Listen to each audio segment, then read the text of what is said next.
नमस्कार प्यारे साथियों मैं आकाश स्वागत करता हूं आप सबका आपके अपने परिवार रामसन एसएससी क्लासेज में। साथियों, जैसा कि हम सब ने देखा कि 25 अप्रैल और 26 अप्रैल दोनों शिफ्टों के दोस्तों जो एग्ज़ाम रहे, उन दोनों शिफ्टों को दोस्तों हम लोगों ने देखा और हमने देखा कि दोस्तों उसमें हमारे डे से रिलेटेड क्वेश्चन, इंटरनेशनल संस्थाओं से रिलेटेड क्वेश्चन, स्टैटिक जीके से रिलेटेड क्वेश्चन दोस्तों भर भर के आ रहे हैं। दोस्तों उसी को देखते हुए मैंने आप लोगों के लिए एक टॉप 50 क्वेश्चंस का दोस्तों सेशन बना के रेडी कर दिया है, जिसको कि दोस्तों अभी जो भी मेरे दोस्त 27 अप्रैल की सेकंड शिफ्ट का पेपर देने वाले हैं, वो दोस्तों पेपर देने से पहले इस क्लास को जरूर एक बार देख लें। ठीक है, अगर दोस्तों आप लोग इस क्लास को एक बार देख ले रहे हैं तो दोस्तों आप लोग अपने सिर्फ इस 15-20 मिनट की क्लास से 5 से 7 क्वेश्चन दोस्तों अपने करेक्ट करके आ जाएंगे। ठीक है, क्योंकि दोस्तों मैंने 2 दिन के एनालिसिस के बाद ही दोस्तों इस क्लास को डिजाइन किया है। ठीक है, तो चलिए बिना देरी के दोस्तों शुरू करते हैं आज का इंपॉर्टेंट सेशन। देखते हैं क्वेश्चन नंबर 51। कह रहा है दोस्तों, निम्नलिखित में से कौन से प्रधानमंत्री भारत में उदारीकरण, निजीकरण और वैश्वीकरण के लिए जिम्मेदार है? कौन से प्रधानमंत्री? दोस्तों Narasimha Rao, option number A बिल्कुल राइट आंसर हो जाएगा। ठीक है, कौन से प्रधानमंत्री जिम्मेदार हैं दोस्तों? नरसिम्हा राव। चलिए नेक्स्ट देख लेते हैं क्वेश्चन नंबर 52। कह रहा है कि एशिया के निम्न देशों में से कौन सा देश पेट्रोलियम का सबसे बड़ा उत्पादक देश है? पेट्रोलियम संकट दोस्तों विश्व में छाया हुआ है, इस वजह से ये क्वेश्चन आप लोगों के एग्जाम में पूछ सकता है, अभी सेकंड शिफ्ट में और फर्स्ट शिफ्ट में भी। दोस्तों सऊदी अरब, ऑप्शन नंबर ए हम लोगों को बिल्कुल राइट आंसर हो जाएगा। ठीक है, क्या दोस्तों? सऊदी अरब दुनिया में सबसे बड़ा पेट्रोलियम का उत्पादक देश है। चलिए हम लोग 53 क्वेश्चन देखते हैं। कह रहा बियर तथा बुल शब्दों का प्रयोग किस क्षेत्र में होता है? बियर तथा बुल, बियर का प्रयोग तो दोस्तों वाइन क्षेत्र में होता है और बुल का प्रयोग जंगल क्षेत्र में होता है, लेकिन हमारे पढ़ाई वाले क्षेत्र में इन दोनों का उपयोग कुछ दूसरा होता है, वो दोस्तों शेयर बाजार से रिलेटेड है। ऑप्शन नंबर सी बिल्कुल राइट आंसर हो जाएगा। ठीक है, शेयर बाजार, इसमें दोस्तों बियर का तथा बुल का यूज किया जाता है। चलिए नेक्स्ट क्वेश्चन देख लेते हैं, क्वेश्चन नंबर 54। कह रहे 2025 में शुरू की गई E0 FIR प्रणाली का प्राथमिक कर्तव्य क्या है? इंपॉर्टेंट है दोस्तों, आप लोग इसको याद कर लीजिए। E0 FIR प्रणाली, इसमें दोस्तों साइबर वित्तीय क्राइम की शिकायतों को स्वचालित रूप से FIR में बदलना, ये दोस्तों E0 FIR प्रणाली की क्या है?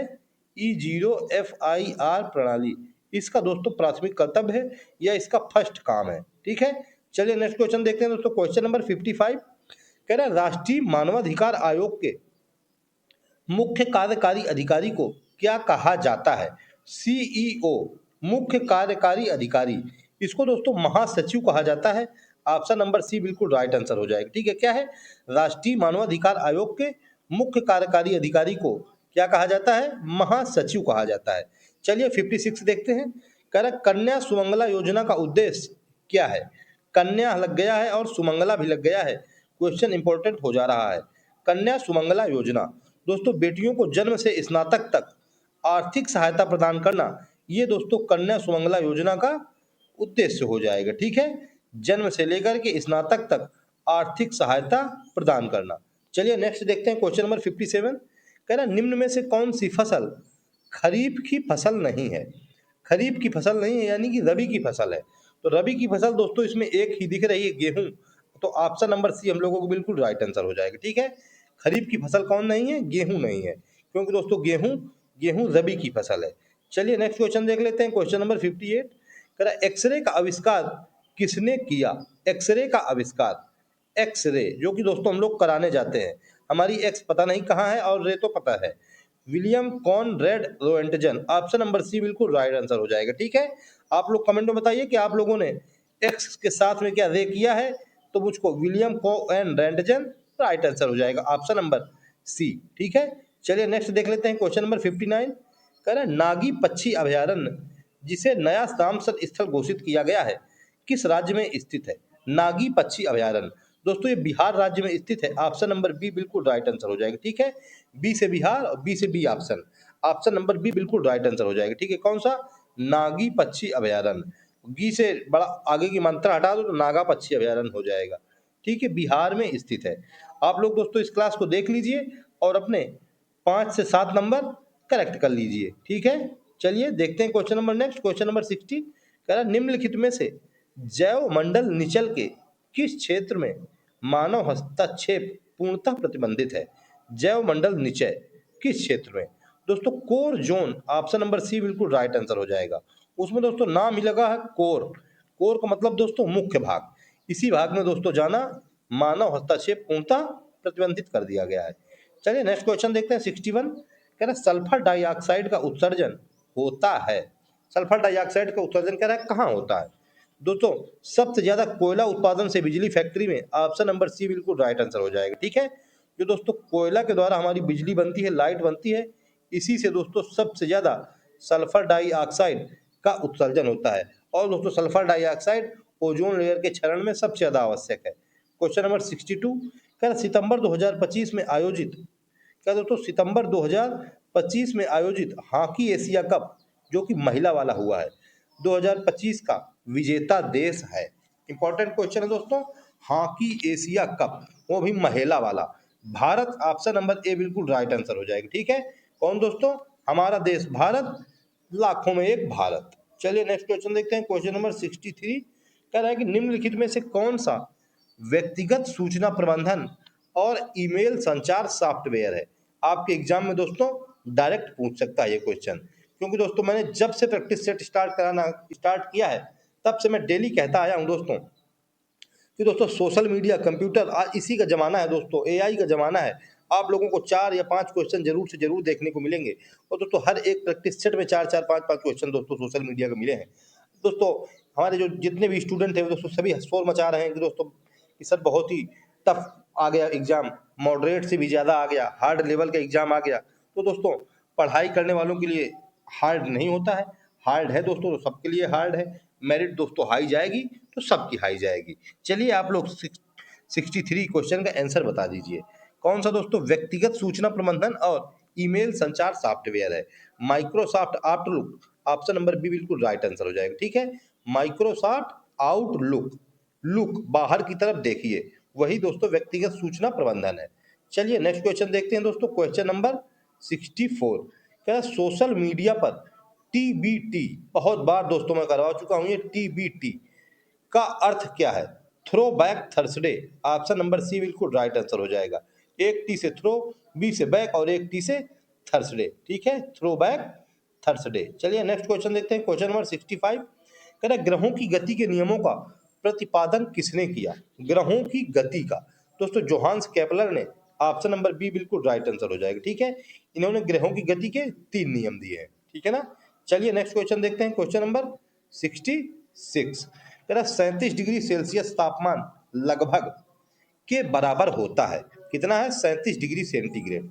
दोस्तों 98.6 degree Fahrenheit, option number D बिल्कुल राइट आंसर हो जाएगा। ठीक है, 37 डिग्री सेल्सियस बराबर 98.6 डिग्री फ़ारेनहाइट। ठीक है, यही होता है दोस्तों 37 बराबर 98.6। चलिए नेक्स्ट क्वेश्चन देखते हैं, क्वेश्चन नंबर 67। कह रहा है कि अंतरिक्ष का रंग काला दिखने का कारण क्या है? इंपॉर्टेंट क्वेश्चन है, अंतरिक्ष का रंग काला दोस्तों प्रकाश का प्रकीर्णन नहीं होना, ऑप्शन नंबर सी बिल्कुल राइट आंसर हो जाएगा। ठीक है, प्रकाश का प्रकीर्णन नहीं होता है, प्रकाश फैलता नहीं है, प्रकीर्णन का मतलब फैलना, फैलाव नहीं ले पाता है प्रकाश, इस वजह से अंतरिक्ष काला दिखाई देता है। और दोस्तों हमारे वायुमंडल में यानी कि हमारे जमीन में, हमारी धरती में प्रकाश का प्रकीर्णन हो जाता है, इसी वजह से हमारे आकाश का रंग नीला दिखाई देता है। ठीक है, चलिए नेक्स्ट क्वेश्चन देखते हैं, क्वेश्चन नंबर 68। कह रहे हैं कि एक मिश्र धातु किसका एक उदाहरण है? दोस्तों मिश्र धातु, दो धातुओं को मिला करके मिश्रण करके दोस्तों हम लोगों ने मिश्र धातु बनाई है। अब हमसे पूछ रहे बताइए किसका उदाहरण है? जब दोस्तों दो नई चीजों को मिला करके एक नई चीज, मतलब दो पुरानी चीजों को मिला करके एक नई चीज मिलाई जाती है तो दोस्तों वो मजबूत बनती है, यानी कि दोस्तों वो ठोस हो जाती है, ठोस विलयन, ऑप्शन नंबर सी बिल्कुल राइट आंसर हो जाएगा। ठीक है, मिश्र धातु किसका उदाहरण है? मिश्र धातु ठोस विलयन का उदाहरण है। चलिए नेक्स्ट क्वेश्चन देखते हैं, क्वेश्चन नंबर 69। कह रहा है साधारण नमक का रासायनिक सूत्र क्या है? दोस्तों नमक कानून गांधी जी ने तोड़ा था। अब हमसे आज क्वेश्चन पूछ रहा है कि नमक का सूत्र बताइए। दोस्तों नमक का सूत्र होता है NaCl, ऑप्शन नंबर बी बिल्कुल राइट आंसर हो जाएगा। ठीक है, Na से हो जाएगा सोडियम और Cl से हो जाएगा क्लोराइड, सोडियम क्लोराइड, ये दोस्तों साधारण नमक का सूत्र हो जाएगा। चलिए नेक्स्ट क्वेश्चन देख लेते हैं, क्वेश्चन नंबर 70। कह रहा है कि सब्जियां, फलों और फूलों जैसी उच्च मूल्य वाली फसलों की खेती को क्या कहा जाता है? इनकी खेती करनी है सब्जी की, फल की और फूल की, तो इसको दोस्तों हम लोग हार्टिकल्चर कहेंगे, option number D right answer हो जाएगा। ठीक है, हार्टिकल्चर यानी कि बागवानी। क्या दोस्तों, बागवानी, ए वानी, वानी कपूर, बागवानी। ठीक है ना। चलिए नेक्स्ट क्वेश्चन देखते हैं, क्वेश्चन नंबर 71। क्या गुणसूत्र किससे संबंधित हैं? दोस्तों सबको पता है गुणसूत्र किससे संबंधित है, जो हमारे गुण होंगे वही हमारे सूत्र में चले जाएंगे। तो क्या होगा, आनुवंशिक लक्षणों के संचालन से। ऑप्शन नंबर सी बिल्कुल राइट आंसर हो जाएंगे। ठीक है, सूत्र यानी कि फार्मूला, फार्मूला में चले जाते हैं गुण, और फार्मूला क्या है कि आनुवंशिक लक्षणों में चले जाएंगे। नेक्स्ट क्वेश्चन देखते हैं, क्वेश्चन नंबर 72। कह रहा है कि मानव रक्त के पीएच का मान लगभग क्या है? मानव रक्त, रक्त चरित्र 7.4, ऑप्शन नंबर ए बिल्कुल राइट आंसर हो जाएगा। ठीक है, मानव रक्त, ह्यूमन ब्लड, इसका पीएच वैल्यू कितनी होती है? 7.4 होती है। चलिए नेक्स्ट क्वेश्चन देखते हैं, 73। कह रहा निम्न में से कौन सा जिंक का उच्चतम स्रोत है? जिंक का उच्चतम स्रोत, ये दोस्तों अष्टभुज, ऑप्शन नंबर ए बिल्कुल राइट आंसर हो जाएगा। ठीक है, कितनी शुद्ध हिंदी लिखी है। अष्टभुज यानी कि दोस्तों ऑक्टोपस है ये। ठीक है, ऑक्टोपस को इसने दोस्तों अष्टभुज लिख दिया है। समुद्री जीवों में दोस्तों सबसे ज्यादा जिंक का उच्चतम स्रोत होता है, इसी वजह से ऑक्टोपस यानी कि अष्टभुज राइट आंसर हो जाएगा। चलिए नेक्स्ट क्वेश्चन देखते हैं, क्वेश्चन नंबर 74। कह रहा है ऊर्जा अंतरण के 10% नियम का प्रतिपादन किसके द्वारा किया गया था? ऊर्जा का जो 10% का नियम है, कि दोस्तों जब हम खाएंगे रोटी तो हमको 10% ऊर्जा मिलेगी, मतलब हम मुर्गे को खाएंगे तो मुर्गे से हमको 10% मिलेगी, मुर्गे ने छोटे छोटे जीवों को खाया तो उसको 10% मिली, वही है 10% ऊर्जा का नियम। Raymond Lindeman, option number D बिल्कुल राइट आंसर हो जाएगा। ठीक है, रेमंड लिंडमैन। चलिए नेक्स्ट क्वेश्चन देख लेते हैं, क्वेश्चन नंबर 75। कह रहा निम्न में से कौन सा अजैव निम्नीकरणीय है? जो दोस्तों छोटे छोटे टुकड़ों में, छोटे छोटे संगठन में नहीं टूटे, उसे कहते हैं अजैव निम्नीकरणीय। ठीक है, जो न टूटे, छोटा छोटा न हो, उसको अजैव निम्नीकरणीय। नायलॉन, ऑप्शन नंबर सी बिल्कुल राइट आंसर हो जाएगा। ठीक है, ये दोस्तों नायलॉन, ये प्लास्टिक की पॉलीथीन, ये दोस्तों सब अजैव निम्नीकरणीय की कैटेगरी में आती है। नेक्स्ट क्वेश्चन देखते हैं, 76।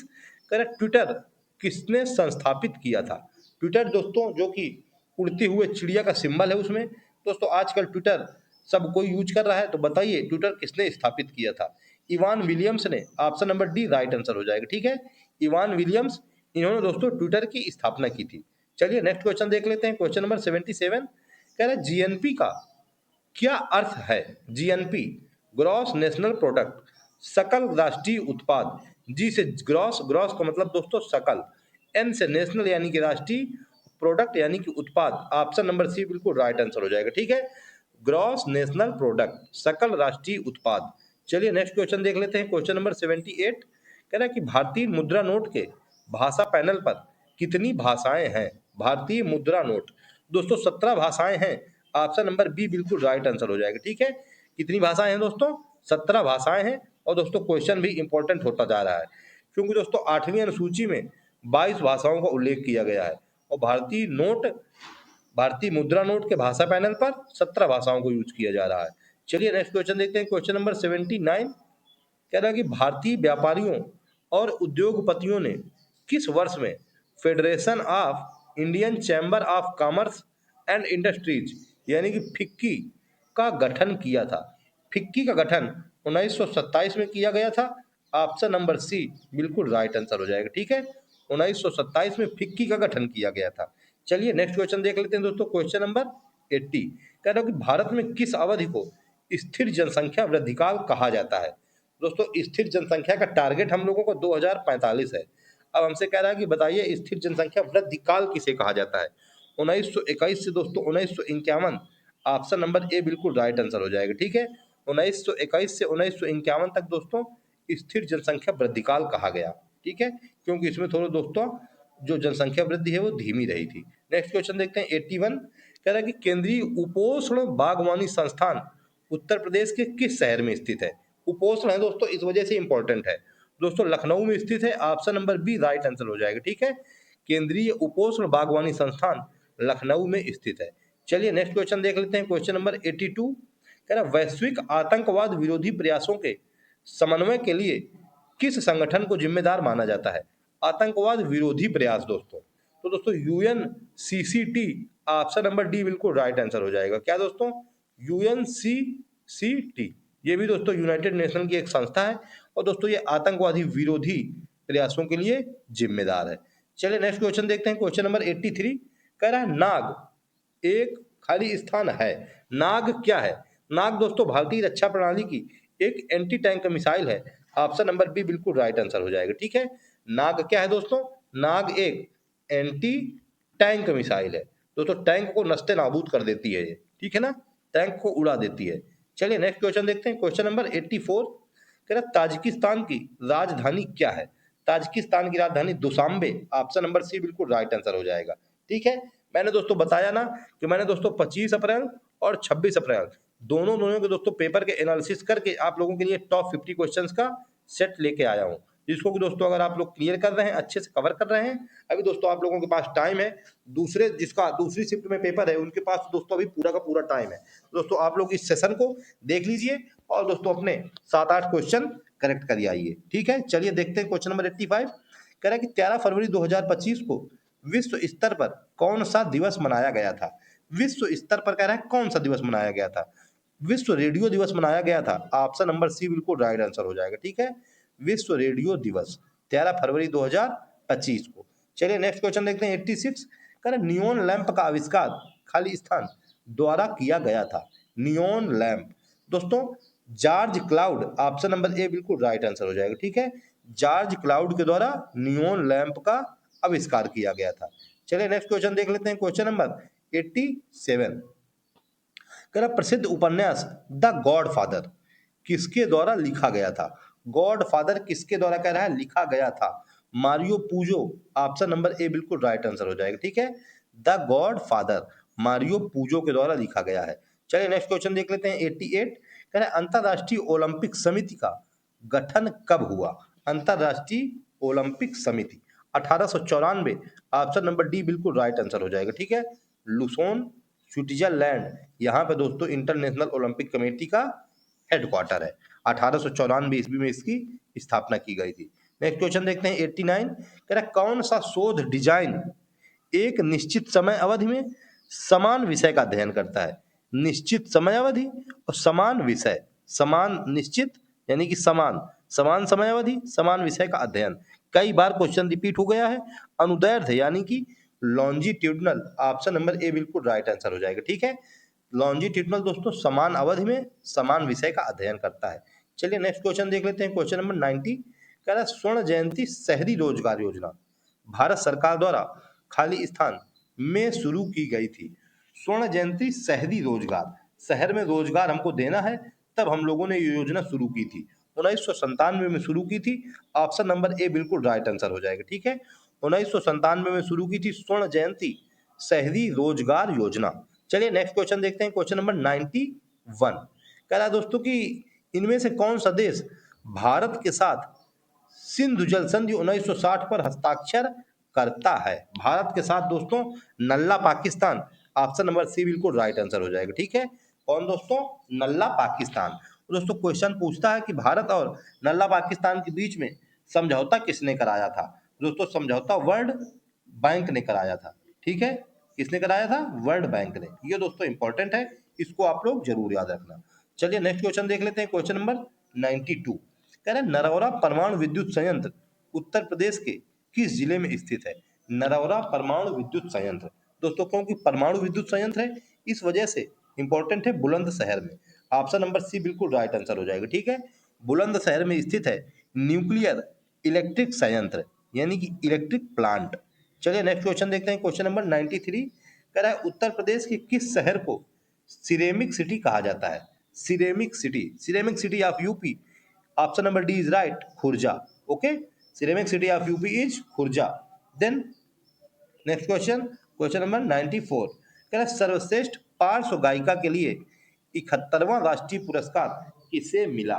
पार्श्व गायिका के लिए 71वां राष्ट्रीय पुरस्कार दोस्तों है, इस वजह से बहुत ही इंपॉर्टेंट हो जाएगा। क्या है दोस्तों? राष्ट्रीय पुरस्कार है, शिल्पा राव जी को मिल गया, ऑप्शन नंबर बी बिल्कुल राइट आंसर हो जाएगा। ठीक है, 71वां नेशनल प्राइज राष्ट्रीय पुरस्कार है दोस्तों, इस वजह से इंपॉर्टेंट है, शिल्पा राव को मिला है। चलिए नेक्स्ट क्वेश्चन देख लेते हैं, क्वेश्चन नंबर 95 कह रहा निम्न में से कौन सा देश विश्व बैडमिंटन चैंपियन इवेंट 2026 की मेजबानी करेगा? विश्व बैडमिंटन चैंपियन इवेंट हमारा भारत देश करेगा। ऑप्शन नंबर सी बिल्कुल राइट आंसर हो जाएगा। ठीक है, भारत दोस्तों बैडमिंटन चैंपियन इवेंट 2026 की मेजबानी करेगा। चलिए नेक्स्ट देखते हैं क्वेश्चन नंबर 96। कह रहा है कि सितंबर 2025 में देश में जहाज निर्माण और समुद्री क्षेत्र को बढ़ावा देने के लिए केंद्रीय मंत्रिमंडल ने किस पैकेज को स्वीकृति दी? जहाज निर्माण को और समुद्री क्षेत्र को दोस्तों बढ़ावा देना है, तो केंद्रीय मंत्रिमंडल ने कितने पैकेज की? दोस्तों 69,725 करोड़ रुपए। ऑप्शन नंबर ए बिल्कुल राइट आंसर हो जाएगा। ठीक है, 69,725 करोड़ रुपए। इतने रुपए दोस्तों जहाज निर्माण और समुद्री क्षेत्र को बढ़ावा देने के लिए स्वीकृत किए गए हैं। चलिए नेक्स्ट क्वेश्चन देख लेते हैं। क्वेश्चन नंबर 97 कह रहा है उत्तर प्रदेश की एक जिला एक उत्पाद योजना के अनुसार मूंज उत्पाद निम्नलिखित में से किस जिले से संबंधित है? मूंज उत्पाद दोस्तों राहुल गांधी का क्षेत्र अमेठी क्षेत्र। ऑप्शन नंबर बी बिल्कुल राइट आंसर हो जाएगा। ठीक है, मूंज दोस्तों कहाँ होती है? राहुल गांधी के क्षेत्र में यानी कि अमेठी में होती है। चलिए नेक्स्ट क्वेश्चन देख लेते हैं। क्वेश्चन नंबर 98 कह रहा है कि आत्मनिर्भर भारत अभियान कब शुरू किया गया? आत्मनिर्भर भारत अभियान दोस्तों अगर आप लोग जो भी हमारे स्टूडेंट आत्मनिर्भर होना चाहते हैं उन सभी को दोस्तों ये क्वेश्चन आना चाहिए। आत्मनिर्भर भारत अभियान, जब भारत आत्मनिर्भर होगा तभी आप हो पाएंगे। सॉरी, जब आप आत्मनिर्भर होंगे तब भारत आत्मनिर्भर अपने आप हो जाएगा। मई 2020 ऑप्शन नंबर बी बिल्कुल राइट आंसर हो जाएगा। ठीक है, आत्मनिर्भर भारत अभियान मई 2020 में शुरू किया गया। चलिए नेक्स्ट क्वेश्चन देखते हैं। क्वेश्चन नंबर 99 कह रहा है आत्मनिर्भर भारत पैकेज की कुल राशि क्या थी? मई 2020 में दोस्तों आत्मनिर्भर भारत अभियान को शुरू किया गया। अब हमसे पूछ रहा है बताइए कि इसकी कुल राशि क्या थी, कुल पैकेज क्या थी? दोस्तों रुपए 20 lakh crore. Option number C बिल्कुल राइट आंसर हो जाएगा। ठीक है, कितने दोस्तों? 20 लाख करोड़ रुपए। ठीक है, चलिए नेक्स्ट क्वेश्चन देखते हैं। क्वेश्चन नंबर 100 यानी कि क्वेश्चन नंबर लास्ट कह रहा है उत्तर प्रदेश का राजकीय वृक्ष है।